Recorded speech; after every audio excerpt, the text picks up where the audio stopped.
So hindi na natin babanggitin kung sino yung nagprint ng NBI na yon, baka mamaya sumikat pa sila. Pero alam ko naman siguro nakilala nyo yun. At kung naaalala nyo nga last time, tinapik natin yung isang printing shop na nagprint ng logo ng NBI at wag na wag nyo nang tatanungin yung page na yon dahil kapag ka nagtanong kayo ay hindi naman kayo sasagutin nun at ibablock lang kayo. So kayo na mag-isip kung talagang legit sila na authorized sila na mag-print ng NBI na logo or kung customer ba talaga nila yung NBI or talagang gimmick lang nung may-ari nung printing shop na yon, no? Maaring paandar lang niya para makahakot ng customer. Pero ngayon sa video natin na to, tuturuan ko kayo kung paano makakuha ng mga government opportunity, yung mga project din sa government. Unang-una nga dito nga sa NBI mismo, nagpo-post sila dito ng mga kinakailangan nila. Ito nga no, procurement opportunity nandito. Basahin nyo na lang yung ibang mga details, i-download nyo na lang yung kanilang mga documents dito no sa mga link. Ayan, kung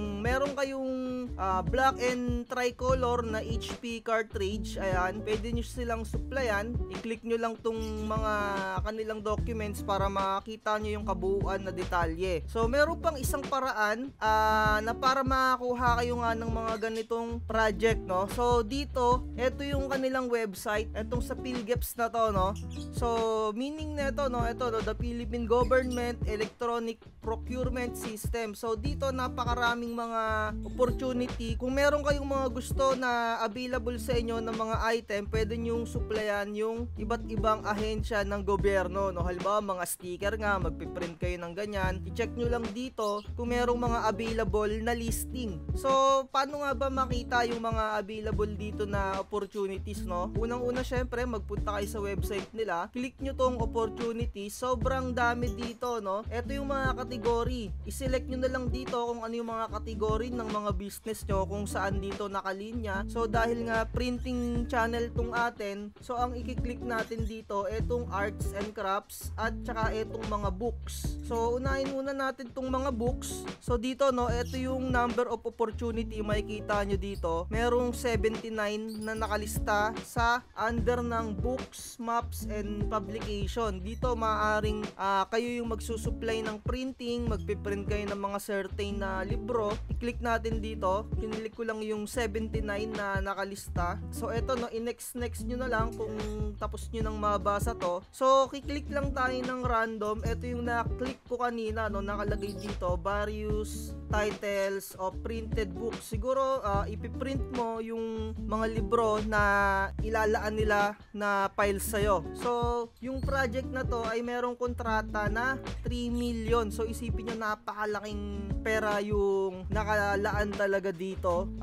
Invitation to bid, ayan o, nakalagay dito. So ako hindi pa naman talaga ako ganun kaalam dito sa website na to, no. Lately ko lang to na discover dahil nga merong nagtag sa akin na isang subscribers na kung authorized ba talaga daw na nagprint yung isang printing channel, no. So hindi na natin babanggitin kung sino yung nagprint ng NBI na yon, baka mamaya sumikat pa sila. Pero alam ko naman siguro nakilala nyo yun at sinasabi ko sana authorized talaga sila na nagprint ng NBI dahil merong karampatang parusa yan kapag ginawa nilang gimmick lang yung pagpiprint ng NBI na logo na yan. So sana makarating sa NBI kung talagang legit sila na magprint or authorized dahil napakadelikado yan, mamaya magproduce sila na magproduce or magbenta sila kahit kani-kanino at gawing sa hindi magandang gawain, no. Mamaya yung nagpa-print pala sa kanila ay merong fraudulent transaction, no. So ayun, sana talaga authorized yung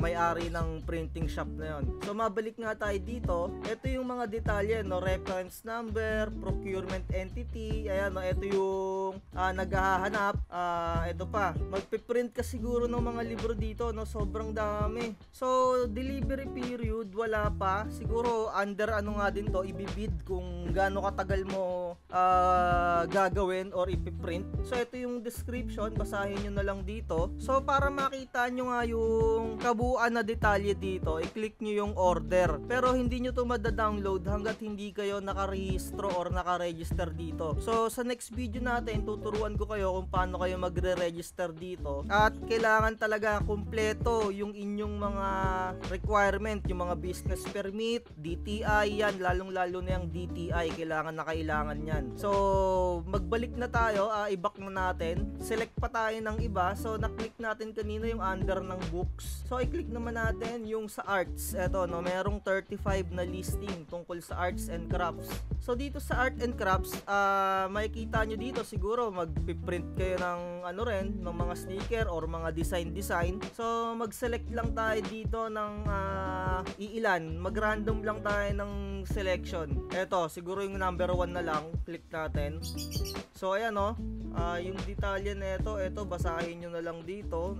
Yung budget dito, 98,000, no. So, napakalaki, no. Yung mga budget din dito. Tsaka, basahin nyo rin dito kung ano ito, decoration. Magde-decorate ka lang. Tapos, ang budget, 5,000 lang. So, isipin nyo yun, no. Kasi yung nakita natin na nag-print ng NBI na logo, parang 4 lang yung pinrint niya. Kaya parang talagang napaka-imposible na nagpa-print talaga sa kanya yung taga-NBI. At sinasabi ko nga sa'yo, merong mga bidding yan. So, sana talaga authorize yung nag-print na yon. Kung merong mga taga-NBI na nakakapanood nito, no, sana i-check nyo yung details nun kung talagang authorized sila na mag-print. So, kagaya nga nito, magdi-design ka lang 5,000 yung approved budget dito. Ayun, no, stage decoration. So, isipin nyo, no, napaka liit lang na detalye pero kailangan pang merong mga bidding pa. So, kagaya nga nung yung printing owner na yon na nag-print ng NBI na logo. So, kung hindi siya dumaan sa mga ganitong bagay sa bidding, baka hindi talaga sila authorized. Baka maaaring paandar lang nila or gimmick lang nila na kunyari ay customer nila yung NBI, no? So, hindi magandang gawain niya, no? Para gumimik or magpaandar ka na kunyari authorized ka na mag-print. Pero sana naman talaga authorized kayo dahil mayroong karampatang parusa yan kapag ka nagpiprint kayo ng NBI na logo. So, ayun lang, sana nagkaroon kayo ng idea kung paano makakuha ng mga opportunity na makakuha kayo ng mga government project. So, dito sa PhilGeps. So, mag-register lang kayo dito. I-ready nyo lang yung inyong mga DTI, business permit, etc. kapag ka nag-register kayo dito. So, ayan, inuulit ko, i-click nyo lang yung opportunities pagka nandito na kayo sa PhilGeps na website. Ito, no, opportunities, tapos lalabas na yung mga category kung saan kayo under na category. Kung hindi kayo sa printing business, i-select nyo na lang dito, marami naman yan. Kayo na yung bahala na mag-select kung ano kayong category. So, ayun lang, like, share, and subscribe. Comment down below kung may mga katanungan kayo dyan, no? So, next video, tuturuan ko kayo kung paano mag-register dito. So, siguro, panoorin na lang natin yung isang video kung paano mag-register, no? So, ayun lang. Bye. Bakit ang gahaman mo? Gusto mo sa'yo lahat na nakikita. Napakadorobo mo. Sa lahat ng kwento, ikaw ang bida. Napakahirap mo na makontento. Lahat ng porsyento sinadya mo na masolo. Bakit ka ba ganito? Mamigay ka naman.